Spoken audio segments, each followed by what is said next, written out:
Good evening, boys and ghouls, and welcome to the Mac and Chuck Podcast Paranormal Show with your hosts, Chuck Hill and Scott McKenzie, with tonight's special guest, Nick Drago.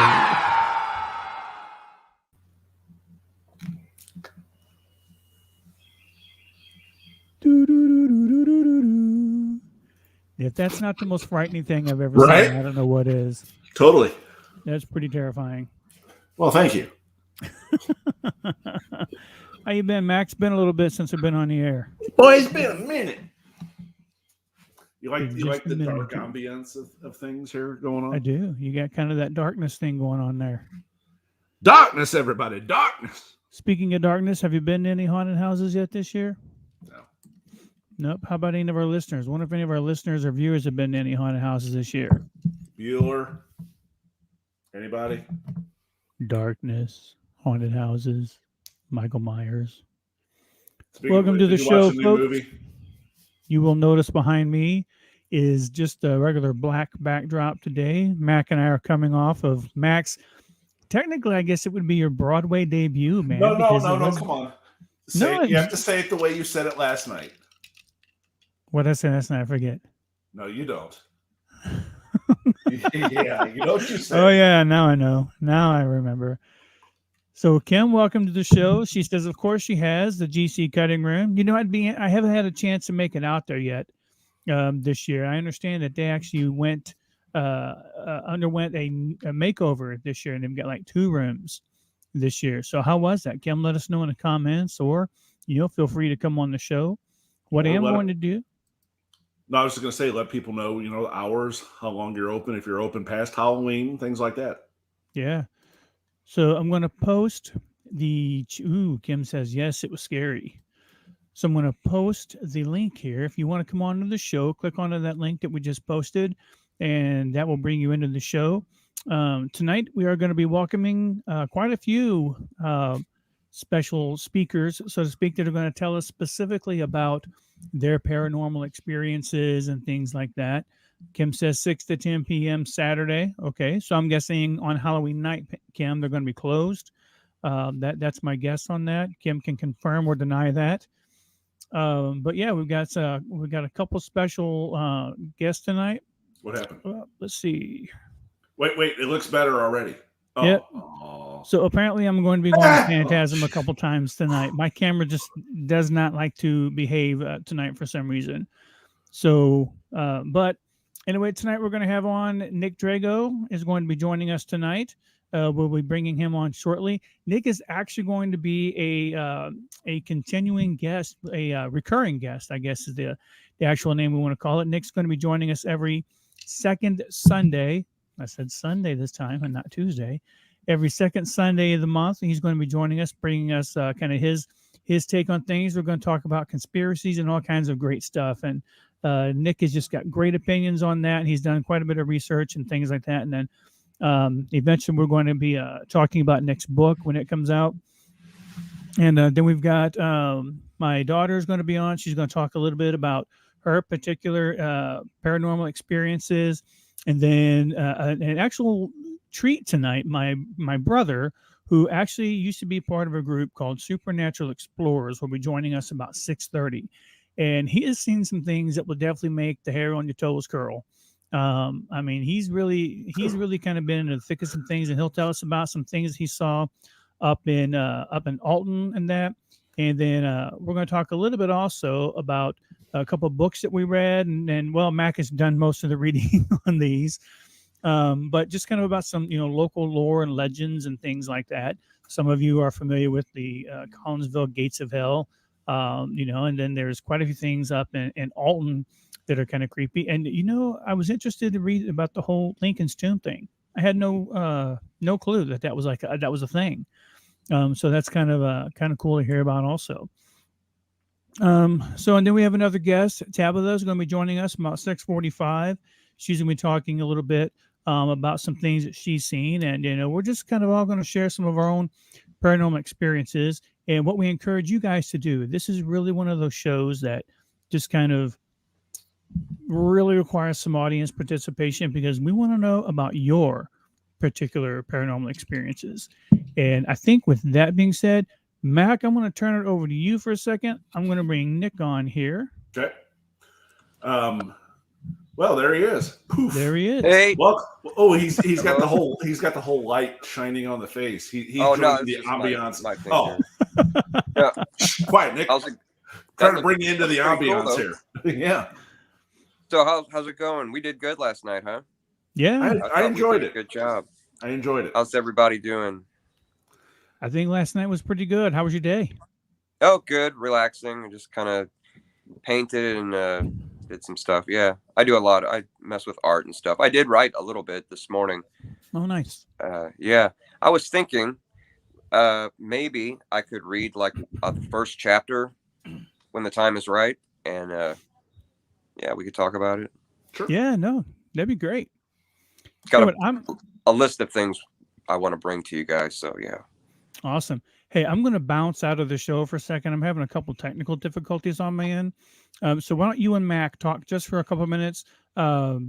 Nick, you can tell about your experience at that, I believe you said the Cheshire Inn. Mm-hmm. Is where it was?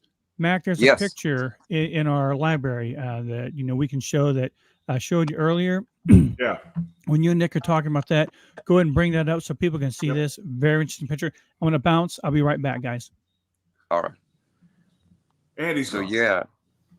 So can you show the picture? Yeah, go ahead. Yeah, absolutely. No, I was just going to say, now the Cheshire Inn, am I thinking, is that still in the Clayton area, or am I really off? Okay. So that's the same hotel. Okay. So here. Mm-hmm. So here's the picture. Just kind of give us a brief overview of that. Well, it's in the every room at the Cheshire is named after a British artist author or poet, and that was I forgot who wrote Gulliver's Travels, but we were in that room, and I heard it was about 2 or 3 o'clock in the morning, and I heard something hit the floor, and I knew exactly what it was. It was the tongs from the ice bucket, but we weren't using ice, like we weren't using the tongs, so they weren't in the ice bucket. It was just they were on the table and they had hit the floor. And I had heard, we looked up, did some research on the hotel, and we were hoping that it was haunted. And so when I heard that, in the middle of the night, I got up, I got my camera, I'm like, let's see what I can capture, any kind of like orbs or any kind of weird thing, and that's what I got. And it was really weird. I mean, look, it could be a reflection or a flash of light, but it's not Photoshop. You know what I mean? I wouldn't even, I don't have Photoshop. I wouldn't even know how to create something like that if I did. But well, on the same token, when was this taken? About a year ago. Okay. Yeah.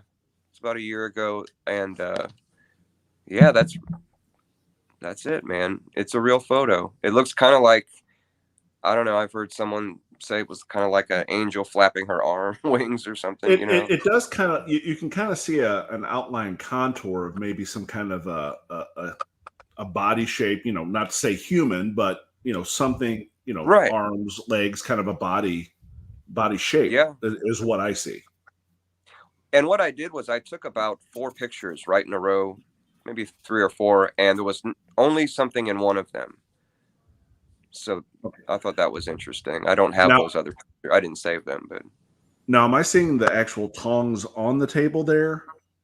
Is that what I'm seeing, or is that something different? I don't think. Gosh, what did I do with them? I don't remember if I picked them up before I took the picture or not. If I could have put them back up and then taken the picture, but yeah, I don't know. Chuck, so Nick, I have a question. Well, I have a question about the pictures I'm looking at here. The image itself, was this taken with a digital camera or was this taken with a film camera? A digital camera, just my phone. Digital camera. Yeah. Okay, awesome.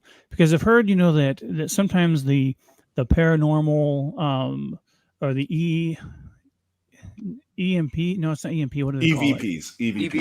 EVPs. Yes. Mm-hmm. I've heard that they react differently with film and digital, but that it still has an effect. Because when I look at this camera here or this image here, I see motion. Like I almost see wings. When I'm looking here, I almost see wings as if they're fluttering or something along those lines. So it looks like something like that, like waving, like in motion or something. Yeah. So, Nick, tell us a little bit about, while I was messing with my camera and that, if you've already covered this, I apologize. Tell us a little bit about the history of this place that you mentioned. I did hear you say that you had hoped that it was haunted. Did you check in with the expectation that it was? Like, what's the story with the hotel itself? Really, my girlfriend and I just like to stay there. It's called the Cheshire Inn. It's in Clayton, and like I said, every room is named after a British artist, or author or poet. It's really stuffy. There's the Romeo and Juliet suite. There's the James Bond suite. There's the John Keats room. But we've stayed there a bunch, just like a staycation, like weekend getaway in this same city kind of thing. And I don't really know why it's haunted. You know what I mean? But we read some stories about people hearing doors slamming on the 4th floor, and that's where we were. And we did hear doors slamming all night. Wow. We did hear that, and that was strange because we had read that after we had heard it, so that was kind of creepy. But we're going to stay at the Lemp Mansion, and I'm bringing the Ouija board. I don't care. I'm going to take it. Now, you talk about a place with some history. The Lemp Mansion. We were talking about local lore and things like that. I mean, that's like there've been a couple of suicides there, haven't there? And like, isn't that kind of the story of Lemp? Oh yeah. Yeah. There were not just suicides, but there were like untimely deaths. Like the first death was in 1901. Was Frederick, who was only 28 years old, and he was being groomed to take over, and he just died of mysterious heart failure. And then 3 years later, his father was shot himself. And then maybe some years later, there was William, who was a partier, who wasn't a really good businessman. He went through a divorce, and then the plant closed in the face of prohibition, so he killed himself out of despair. Wow. The weirdest thing about the Lemp Mansion, the haunting thing, is that in the last person that died there was Edwin, and that was in 1970. And he, his last wish, just died of natural causes, but I mean, his last wish was to his caretaker to destroy every Lemp family heirloom, and their art collection. Weird. That's crazy. That's crazy. That's really weird. Yeah. So Mac and I were talking before the show started. Nick, when you think of paranormal, kind of what do you think? Like, what comes to mind? Is it just like, in your own words, how would you describe paranormal? Otherworldly things like hauntings. I don't. Unexplained things. I guess what comes to mind is like a spirit hanging around. Okay. You know what I mean? That's passed on. Someone that's died that's passed on. That is, or there's like an energy of something of a place where something really bad has happened. You know what I mean? I've been in some places where something bad has happened, and I've had some really eerie feelings, not just because I knew about it, but just some other kind of feeling that I've had. Really, yeah. But that's what comes to mind, just like hauntings, ghosts that don't want to move on, or spirits that don't want to move on, or like a bad energy that lingers where something bad happened. Yeah. Gotcha. Lauren brings up a good point here. She asked, is paranormal always bad? Welcome to the show, Lauren. Glad to have you. She asked, is paranormal always bad? I don't think so. That's a great question. No, I don't think so, though. That's why I'm not afraid to, I'm interested in seeing something haunted. That's why I said I'm going to stay at the Lemp Mansion soon. And obviously I've done some research on it. But I want to. That to me is there's proof of there being something else. You know what I mean? Where we go. So when we die. So I mean that's to me that's proof of that, and so that's a positive thing to me. Although there could be negative things. I've heard of like people messing with Ouija boards and bringing in something that they shouldn't have, and there's all that kind of thing. Yeah, and like demons or something attaching themselves to people and just things like that. I mean, that can I've definitely heard of that, and I mean, I know of people who I think that's, that's actually happened.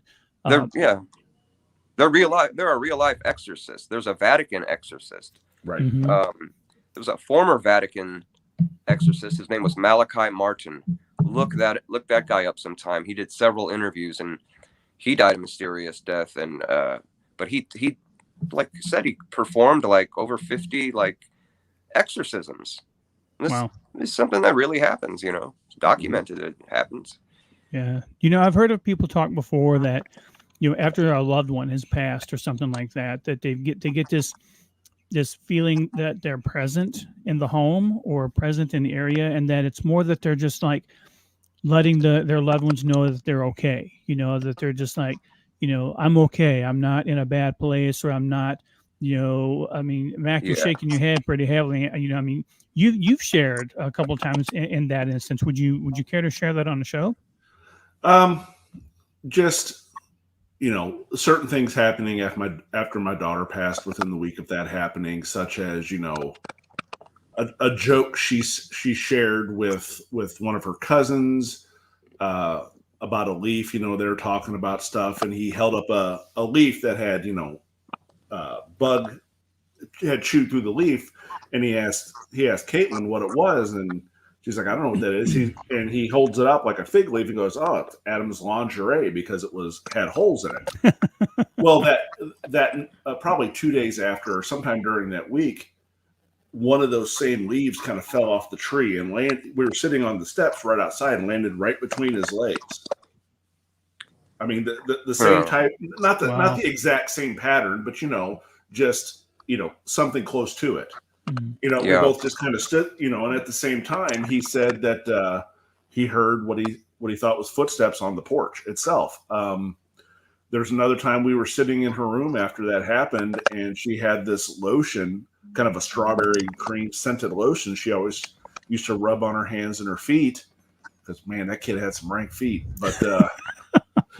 But all of us sitting in the room, just sitting there, and out of nowhere, no fans blowing or anything, here comes this scent of her lotion just right across, fills up the room. So, and Chuck, I would agree with you when you say, it's certain things like that, those that have left us come back and let us know, hey, I'm good. I'm good. Yeah. Awesome. And I call that paranormal, and I think that's absolutely positive. Yeah. You know what I mean? Thing. Yeah. Absolutely.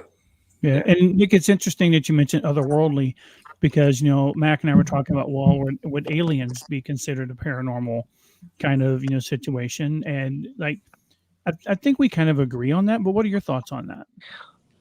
I did say otherworldly, but I really meant spiritual worldly. In my mind, like aliens and that I don't call that paranormal. I don't. Yeah. Gotcha.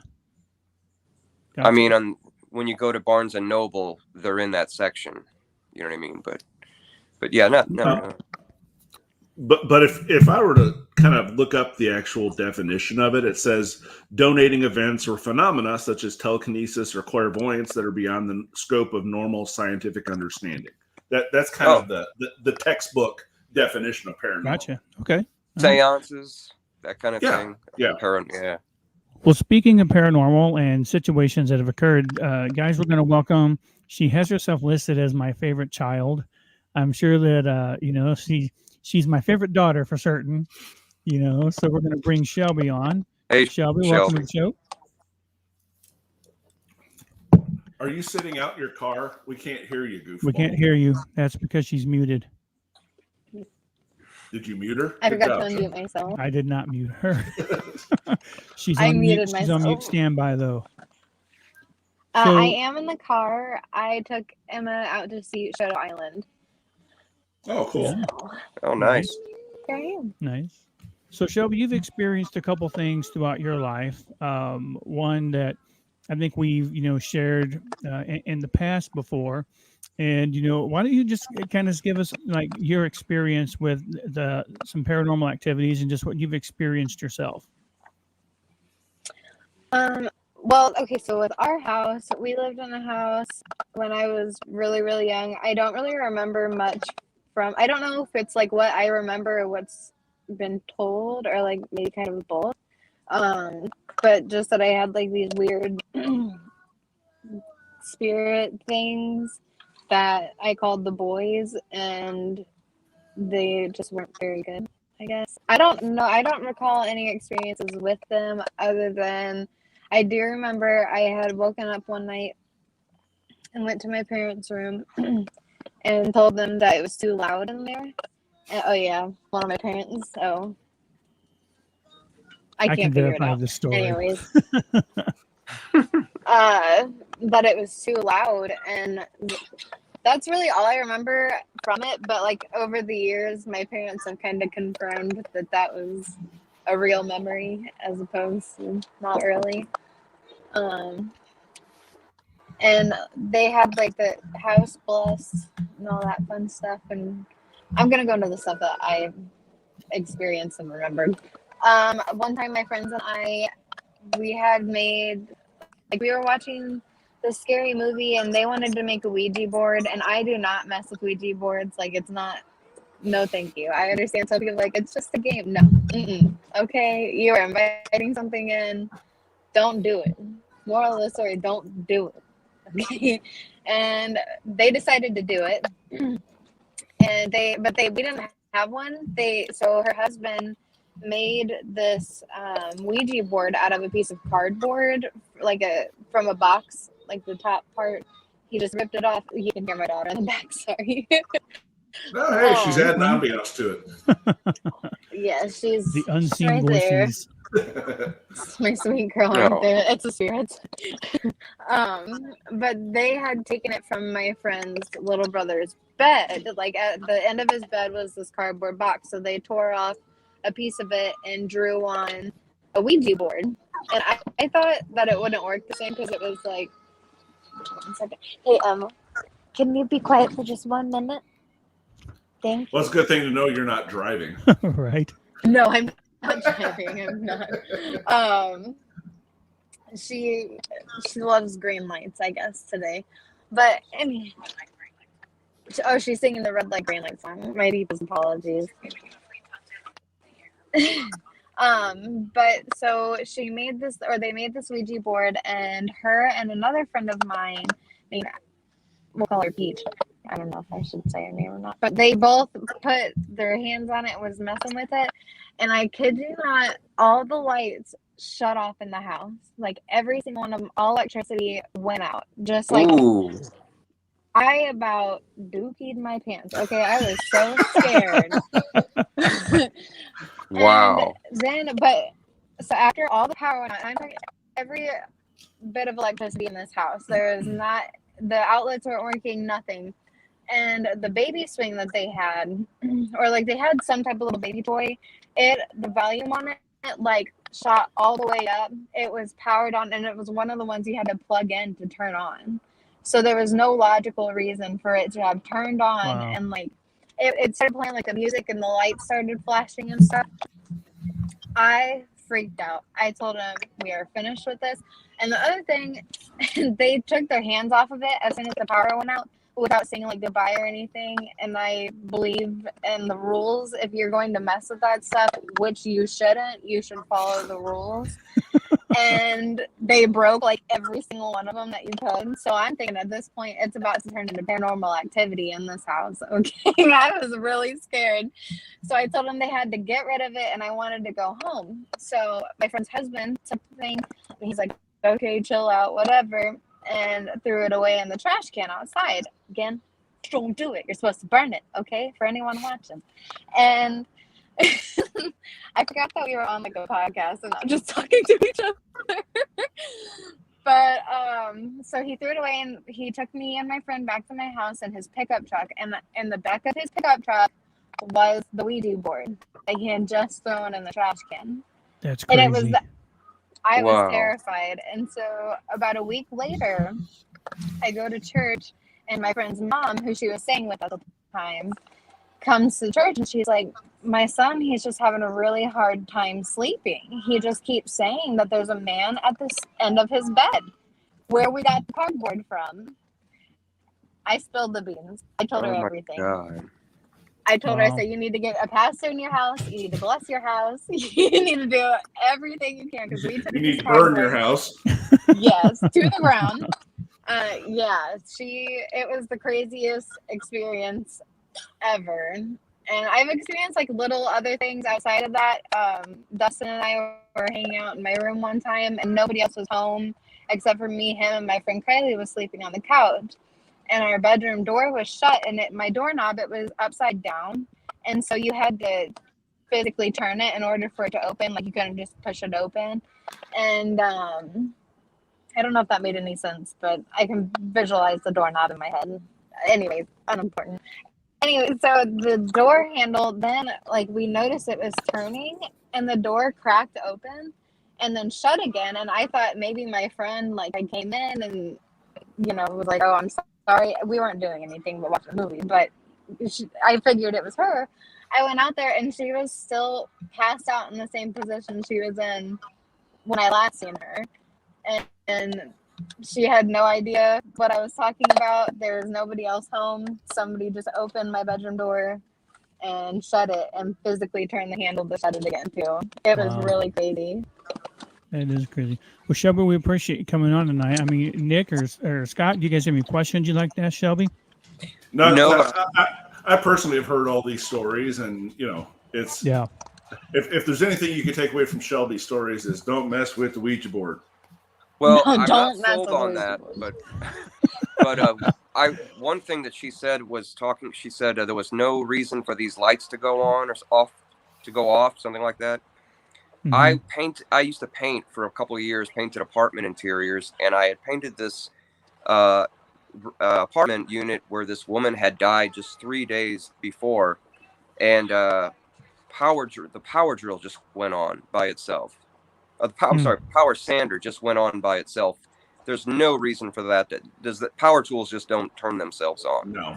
And it was one thing, and that's just what that made me think of when she said that. There was really no reason for it to go on. It's and most of them even have safeguards to prevent them from coming on by themselves. Yeah, so. This was one of those real hard rubber buttons. You know what I mean? It wasn't. Wasn't something. Yeah, that's crazy. Well, Shelby, thanks for coming on and sharing your story. We appreciate it. We are actually. We're going to bring. So Orville is coming on. Orville Hill is my brother. And he used to run a group called Supernatural Explorers when he lived here in the state of Illinois. And he's just seen some things that, like I said, just could really, just make your skin crawl at times. But no, say it right. You said curl the hair on your toes. It would curl the hair on your toes. That's pretty bad. That's rough. So we're going to bring him on now. And he is having some internet troubles. So we're going to see if we can't get him on here. He may be bouncing in and out. While we're waiting on him to pop back in, Christina does ask, she says, would you call having dreams about things that come true paranormal? That's the clairvoyance part of what the definition is. Yeah, I guess so. Yeah, I have had things I would swear would be deja vu before that have happened. Mm-hmm. Like, not only have I had the weird feeling that it's happened before, but not only that, but I knew beyond a shadow of a doubt what was going to happen next. And it was just 9 times out of 10 when I have these feelings, inevitably it would come true. My mom in the past had mentioned that she felt that maybe my grandmother had a form of ESP or something along those lines. So I think that could be definitely hereditary. Matter of fact, looks like we got Orville back here. I'm going to bring him up in here. Orville, you with us? Can you hear me now? Sounds like hey, can you hear me? Yeah, we can hear you. Hello. How's it going, Orville? Can you hear us? Are we coming through all right? Yeah, I'm here. All right. Let's go good. Awesome. You got I hear you guys. Headphones by chance? All right, awesome. Well, Orville, I'll tell you what. So we're not echoing back and forth. Why don't you tell us a little bit about some of your experiences with Supernatural Explorers? And why don't you tell us some of your experiences with that group, Supernatural Explorers?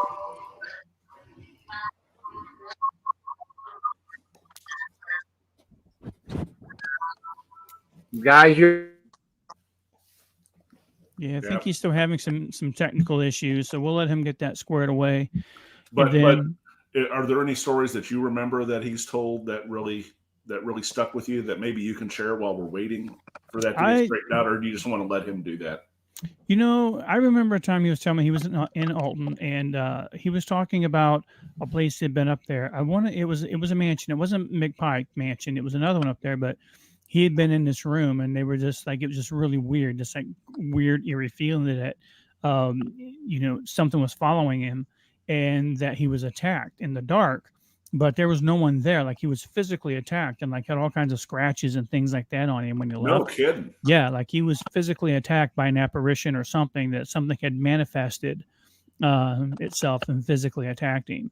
And I mean, just to hear, you know, things like that, and you know, I mean, it's just crazy. I mean, I wish I could remember exactly, you know, what the situation was, but he's been physically attached by supernatural beings at times, which is just it's insane. He's taken pictures that's had like the orbs that you see in there. Mm-hmm. You know, they talk about, I mean, he's got a picture on his Facebook page that has hundreds of these orbs, and we're not talking dust particles or anything like that. I mean, there's motion to these things. I mean, it's been pretty crazy.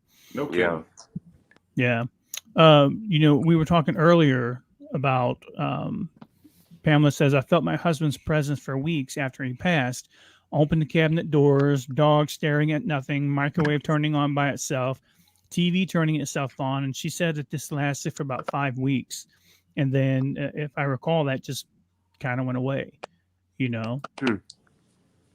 So Christina says that she's dreamt about her mom and husband passing so closely together, you know, and, you know, Chris is a friend of mine and Max both. And, you know, we remember, you know, when all that happened. And so, yeah, it's really crazy when you have dreams like that and they seem so lifelike, and it can be terrifying at times. Yeah. I have, my stepfather passed a few years ago, and I have been in the house where he passed and noticed things like water faucet turning on by itself. You know, that happened a couple times.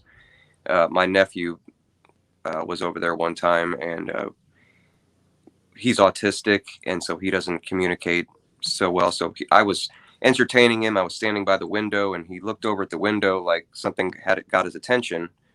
And I looked at it, and he looked at me like if I saw. I said, "Did you see something?" And he said, "Pawpaw." I said, wow. And I said, "Do you see Pawpaw?" And he just pointed at, you know, in the direction of the window where he was looking. I know, Weird. Mac. Really weird. Yeah. I just got chills. Yeah. Goosebumps on my arms hearing that. Yeah. Oh, crazy. That's crazy.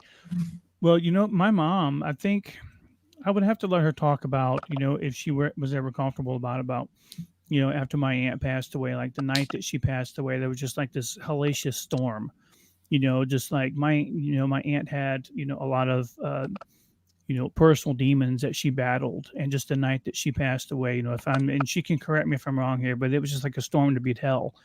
Mm-hmm. You know, and I mean, coincidence or not, it's still just, you know, it's kind of crazy, you know, to have things like that coincide with each other at the same time, you know, just like the unleashing of all of that hurt and pain throughout your life, you know, just coming to an end, and then finally being able to be at peace or be at rest, you know. Just kind of crazy. I want to get Lauren's story up here. Yep, absolutely. I was just getting ready to say that. Please put that up, because that's another the hair raiser, right? Yeah.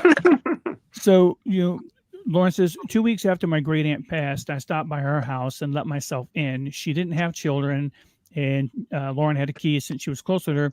And I sat on her bed and talked out loud to her and apologized for being part of the decision for taking her off life support. She says she cried until she couldn't take it, and then out of nowhere felt the tightest squeeze and felt better and left. That evening, she went to take a shower and had red marks in the shape of handprints on her back. Oh. I mean, wow. Wow. I know, right? Wow. Lauren, thanks for sharing that. That it is so crazy because, and the reason I say it's crazy is because there has to be some type of explanation for this, right? Like you hear people, there's a belief. Okay, when you die, some people believe you're just dead. That there is nothing. You live, you die. The big blue marble keeps turning. And then there are people who think that, when you die, it's either heaven or hell you go to. And then there are people who believe that purgatory, is kind of the in between, where you go. So it is so interesting to hear because there's some people who die, you never hear from them again, right? There's just you just don't hear from them again. And then there are other people like my mom and Lauren, talking about her aunt here, that it's unmistakable, who is being a part of your life at that particular moment. And it's just so crazy because as flesh and blood beings, we really can't wrap our heads or our arms or our minds around this, So that's my 2 cents.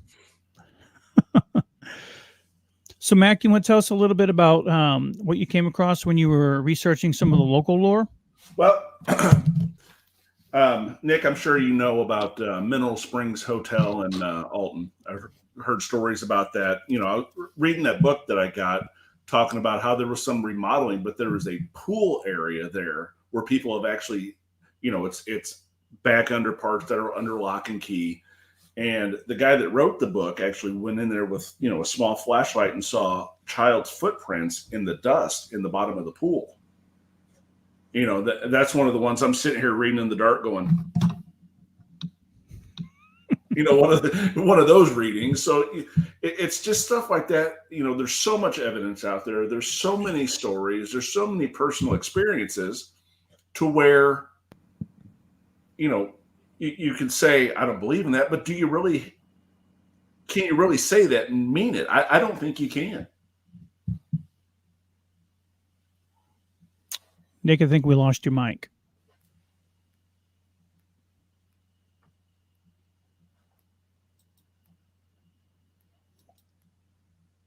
Ruh-roh.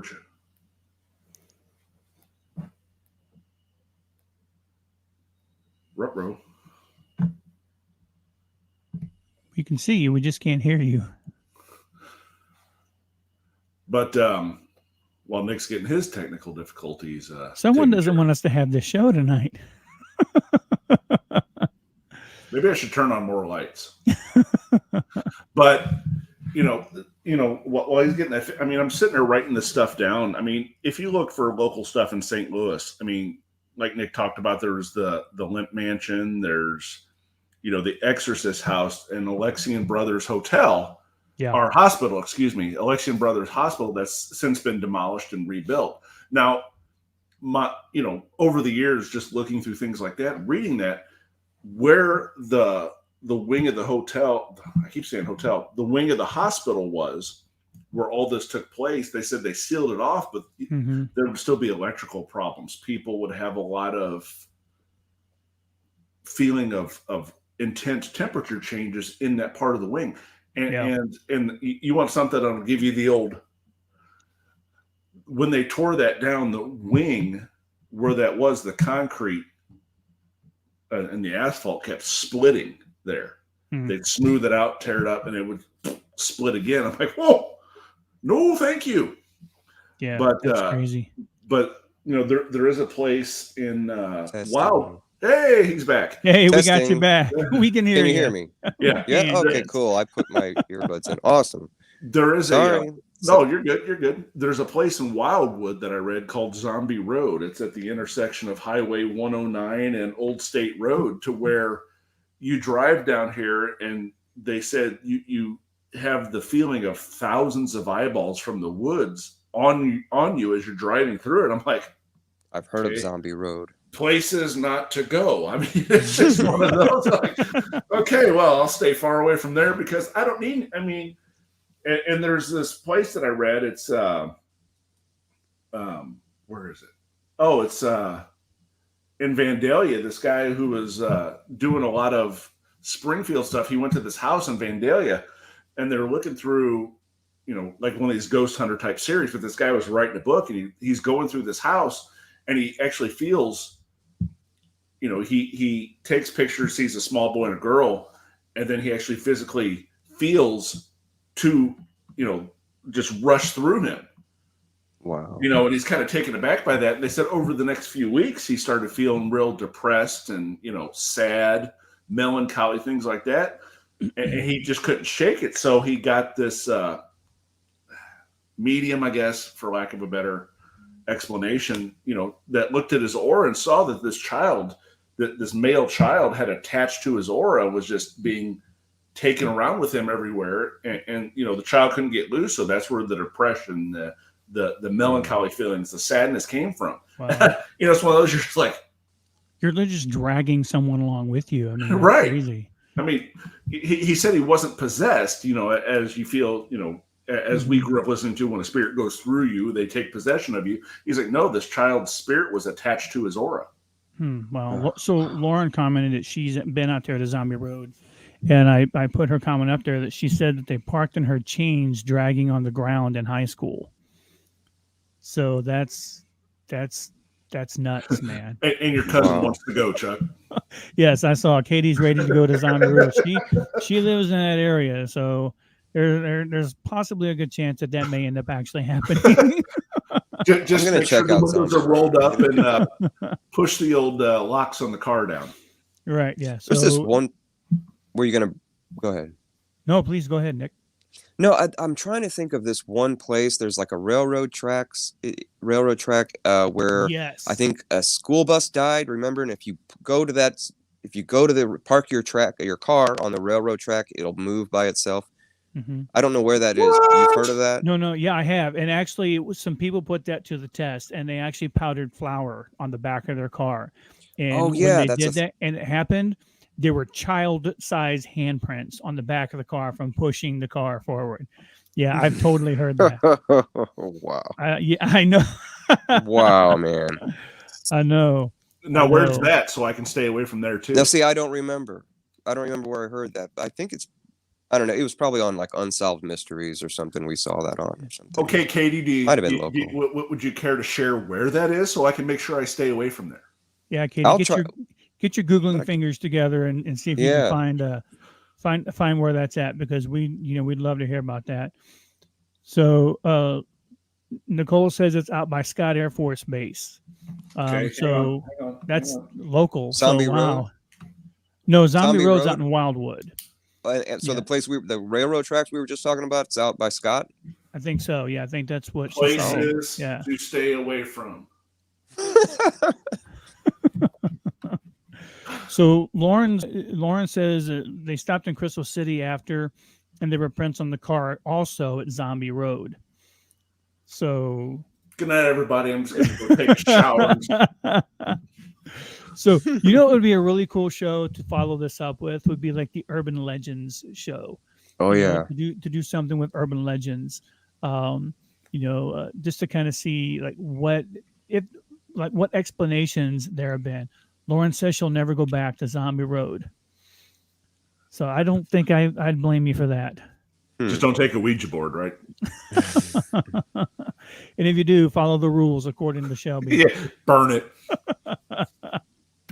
So, wow, there's just so many crazy things out there. So we are expecting another guest on here soon to share some of her stories, but I'm going to go a little bit deeper because it's a personal story for me about, what Shelby was talking about earlier with the boys, because this goes more into the house that we lived in at the time, as opposed to just, my daughter hearing things or us seeing things. Mm-hmm. So I'm going to follow up with Lauren's comment real quick and then tell the story. Lauren says that she was told that there was a car fire there that 3 children died in. Not sure, but never confirmed. So, I mean, that would, account for the child handprints being on the car or whatever. Wow. Maybe, and to expand upon that, just maybe it's the child's handprints and the energy there is trying to push the car away from where the fire was. I mean, I'm probably purely speculating. It could be a positive.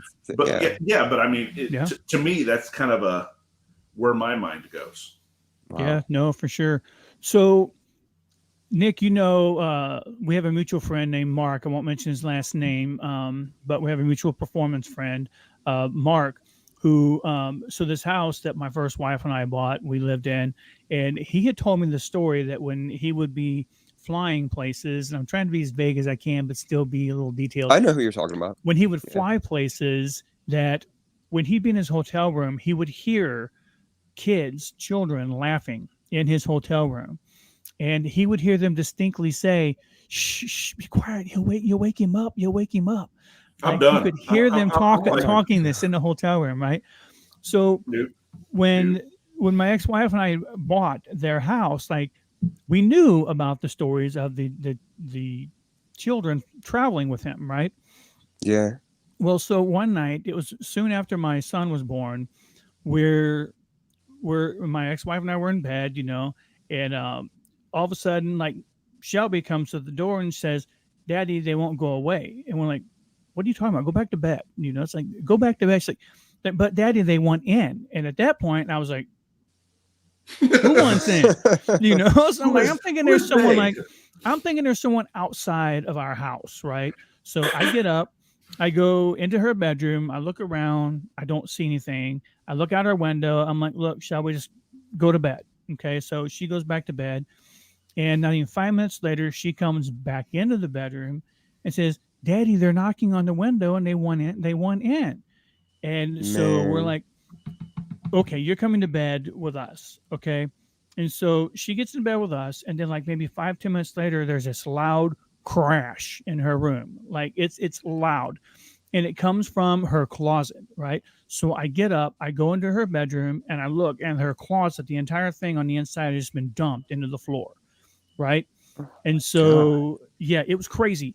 And so then I take my happy ass back into the bedroom, you know, and I'm just like, okay, this is kind of crazy. And then something else happened. I forget exactly what it was. And I got up, and guys, I'm telling you, I could not go past my bedroom door. The amount of pressure, fear, terror, or whatever you want to call it, was like keeping me from going out the door. Finally, you know, I got back into bed. My son had just recently been born. All four of us are in the bedroom, and I told my wife at the time, I'm like, "Look, I'm like, we need to go. Like, we need to get out of here." You know, and so we did. We got up, and we were able to get out. We went to my in-laws' house, and we stayed the night there that night. Like, we couldn't stay in the house the rest of the night. Now, here is where it gets really, really creepy. If that wasn't creepy enough. Hang on a minute. Hey, Tabitha, I'm going to post a link here in the chat, and you can click on that link, and it will let you in, and then we'll get you onto the show. I'm glad you were able to make it by. Yeah, John, I'm getting to that point right now. John's asking me to tell the story about when the TV turned on when we were having a Bible study. So this is a really crazy part. We decided that we were going to have my pastor and his associate pastor come over for dinner, and that they were going to kind of, you know, they were basically going to, you know, kind of say a prayer over the house and just help us get rid of any bad spirits, bad juju, or whatever it was, you know, whatever you want to call it, however you want to describe it. And so we're standing in the living room, and we start to pray. Okay. All of a sudden, the TV turns on by itself. While we're praying, the volume goes way up the entire time that we're praying. And then when we stop praying, bang, off. The TV shut off automatically. And there were times that my mom said that she would find my daughter's shoes in different places, perfectly placed. Like, it's not like they were just thrown somewhere, like my daughter grabbed them or whatever, but that she would find different places, like shoes in different places and things like that. So, wow, 2 words. Nope. Right. Well, I'll tell you some more about that story after we get to Tabitha, because Tabitha's going to come on and share some stories with us about some of her experiences. Tabitha, welcome to the show. Hello. Hello. Yeah, I want to say thank you. I know that Tabitha is taking time from her lunch break. Look at this. To come join us, so we appreciate that. Thank you very much. And thank you. That, The flow is yours. Well, about 2 years ago, me, my sister, and my brother Joshua, we were all like having these like weird experiences with like this little girl. She'd wear like this little flower dress, and she'd always be by this closet in our house. I remember once I was sleeping on the couch, and I had woken up in the middle of the night for some reason. It was like 3, and like she was just standing at the closet staring at my sister while she was sleeping. And like all of a sudden she just turned around when I had woken up, and I just, hurry up and cover my head with the cover. I was like, nope, not dealing with that tonight, And then like I heard her like run across the floor and lean over me, and I could see the shadow of her like leaning over me. And all of a sudden she just said, get out. And I just, I'm like, no, I'm going back to sleep, And the next morning I had told my sister about it, and she was talking about how she had woken up around the same time. She was going to the bathroom, and their little girl was standing outside of the bathroom, and she was freaked out. But she had a different dress on. She was wearing a yellow flower dress. Mine was pink. And then whenever my brother saw her, she was wearing also a yellow dress, but she had a flowered hat on. And she was in his doorway. So she was just like watching us all same time every night. And it was really scary. It was a lot. I was wanting to move. Wow. I told my mom, like. Now, did your mom ever see her? Like, there was ever a time that your mom saw her, or was it just your sister and your brother? It was just us kids. Like, I don't know. Maybe my mom couldn't see her, but. So, it brings an interesting story I'd like to pose to all three of you. I'm noticing that, as we become adults, I don't really notice a lot of, like, when I was a kid, I was telling Mac, I've seen like what I would call shadow people, and I'm not talking about the shadows of people. I'm talking about shadow people, like walking through like a dark room or whatever. And it's not like the cars, or it's like people shaped shadows that are, that are there in the room, and there's no one else in the room or whatever. I mean, I remember seeing these at a very young age. Do you think that younger people are more susceptible or more perceptive of the paranormal or supernatural activities and things like that? Definitely. Yes, I do, because I think when you're younger, your mind is more open. Yeah. And so, yeah, I think, you were talking about like earlier, I think it was Scott was talking about like a clairvoyance, like somebody, and I was thinking that it's probably a natural thing that we all have, that it's a forgotten sense. You know what I mean? And it might be a forgotten sense that we can communicate with, you know what I mean, or other dimensional beings or spiritual, beings. But, it's an ancient thing. So we don't know, we're not born anymore with knowing that we can do that. But yet we have like intuition, and we have, experiences like these. And, it could be more of a natural thing or more of a normal thing than a paranormal thing. So maybe we get to a point where we're trained not to believe these things, and we just kind of like, almost like we do trauma. Like when we have trauma, we block things out of our mind. But as we get older and we're taught that these things are not real, or we're taught that they're just figments of our imagination, that maybe we tend to more disbelieve, like actively disbelieve something, as opposed to passively believe something when we're younger. Does that make any sense? Yes. It does I too. feel like, You mean, yeah. I feel like children are just very sensitive to like everything around them. Mm-hmm. And that's another thing that really involves it, is like they're like new here. They're just figuring everything out, and all of a sudden they can see pretty much everything. And once we get here, we're kind of settled in once we get older, and our brain doesn't really look for anything else. It just like, like kind of like you said, it's just, whatever. We're adults now. It's not even supposed to be there. Yeah. Yeah. Awesome. Well, Tabitha, thank you for coming on and sharing your story. I definitely appreciate you taking some time off of your break and joining us. Oh, no problem. But I found that pretty interesting. Again, like you were saying, like nobody else saw her. It was all of us kids. But she'd change. Like sometimes she'd just stand there. She'd chase, And also when like you could feel presences. Like I felt a presence at my mom's boyfriend's house before, like a couple. And I've heard so many stories. My mom actually met the people who owned the house before us, And she told us that they had also seen like, you know, spirits there, and that I'm pretty sure someone was actually like, you know, killed there at some point. So I mean, it makes sense. Like, it's pretty interesting. Yeah. Awesome. Well, thank you so much. Appreciate you coming on the show tonight. All right, no problem. Thanks for inviting me. I'll see you guys later. All right. All right. Bye. Bye. So we have an answer from Katie about the railroad track. She says the railroad bus accident, ghost handprints on a car, happened just outside of Salt Lake City, Utah, in the 30s or 40s, according to legend. So thanks, Katie. Appreciate you taking a look at that. Yeah, I'm writing that down. I'm gonna look that up later. There's three things that I'd like to add to what was said. First off, children, you know, everybody's always heard stories of babies seeing the angels, which is why they laugh and why their gazes are so fixed. Mm-hmm. And then going to children that are more susceptible, more open to those. But I think as people get older, there's still some of us that hold on to that energy that attract these spirits or what have you. Now, I will also say, you know, to Nick's point earlier about how, you know, it might not be taught or learned, you know, as we get older. But if you stop and think of it, in Native American cultures, they were, you know, they had shamans. They believed in talking to their elders that had passed on.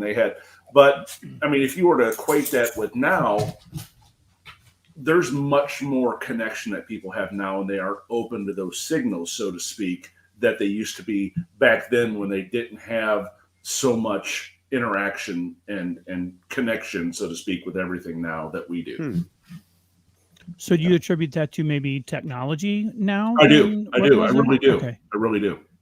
You know, we're not, our focus and our wavelengths, I guess, for lack of a better term, are more connected to other things than the connections that we as spiritual beings or humans, because whether you believe in, you know, higher powers or whatever, I believe everybody here is a spiritual being, and they have certain connections to others, you know, such as the chemistry between two people and what have you.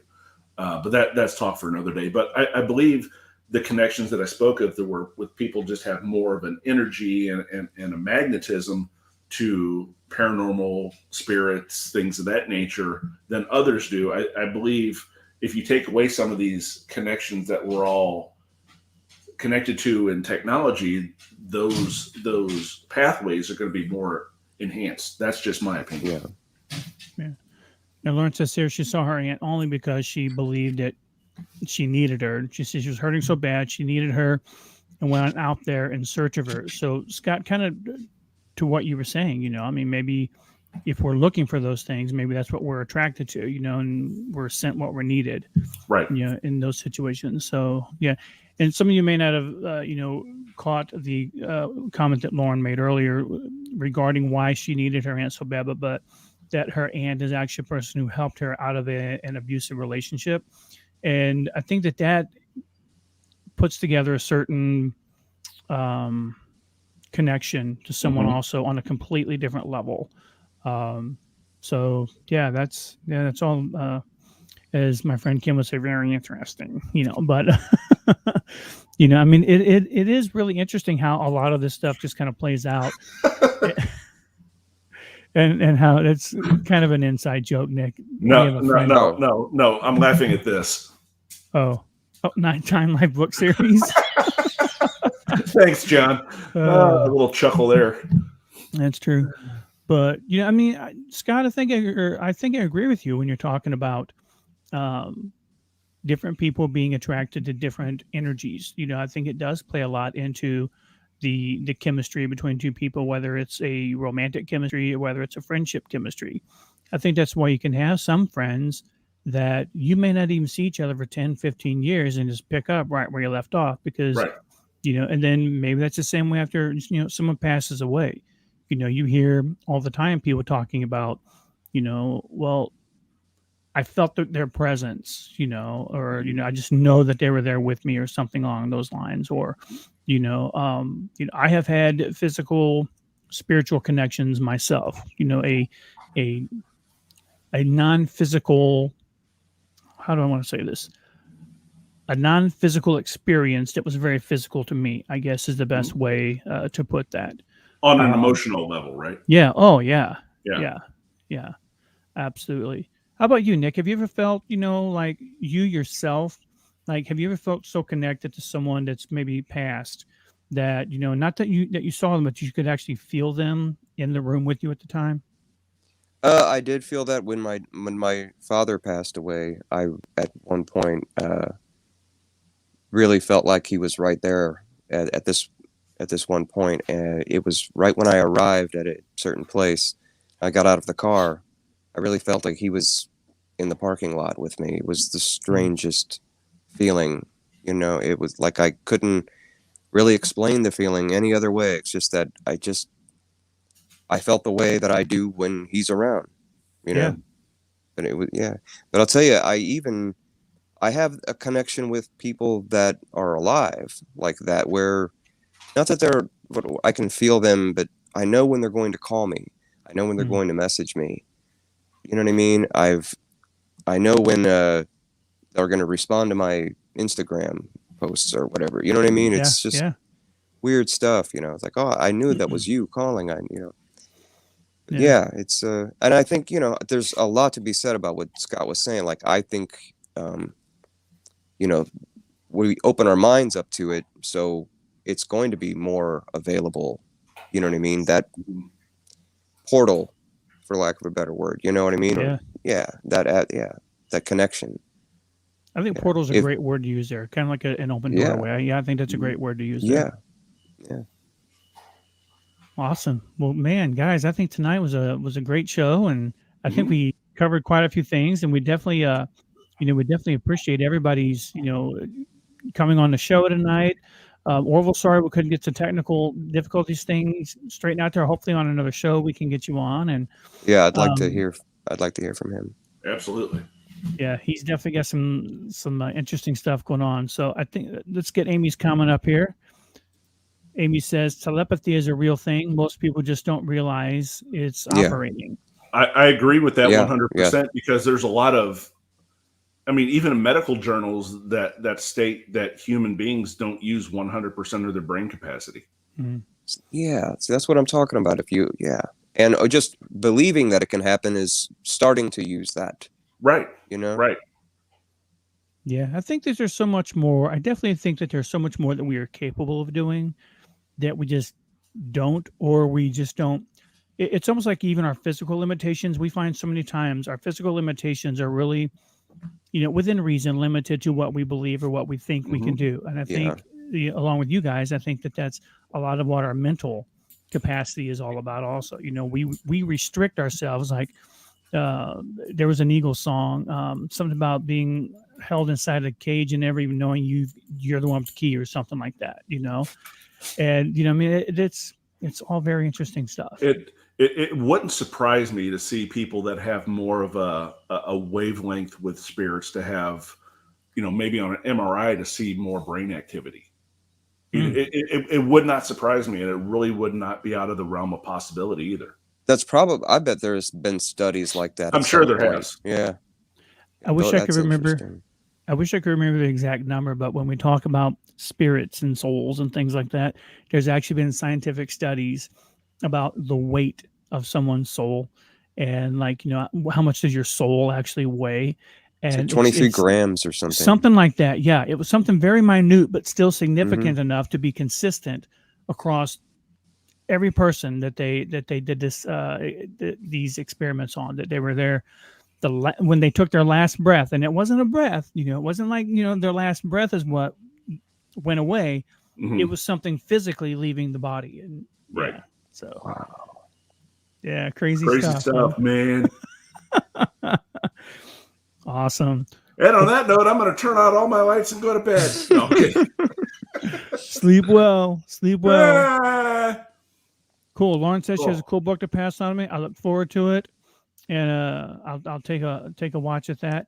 And for those of you, before we close the show out, next week, no show. November 7th, though, we will be coming back to you. We're looking at a whole new format, bringing things a little more organized to you guys, looking at bringing things a little more in a more structured, consistent manner to everybody. So again, we're always looking forward to hearing what you guys have to offer us. One of those changes, again, man, I can't tell Nick how excited I am to have you to be on a recurring spot on the show. I love it. I'm glad to be here. I'm looking forward to it.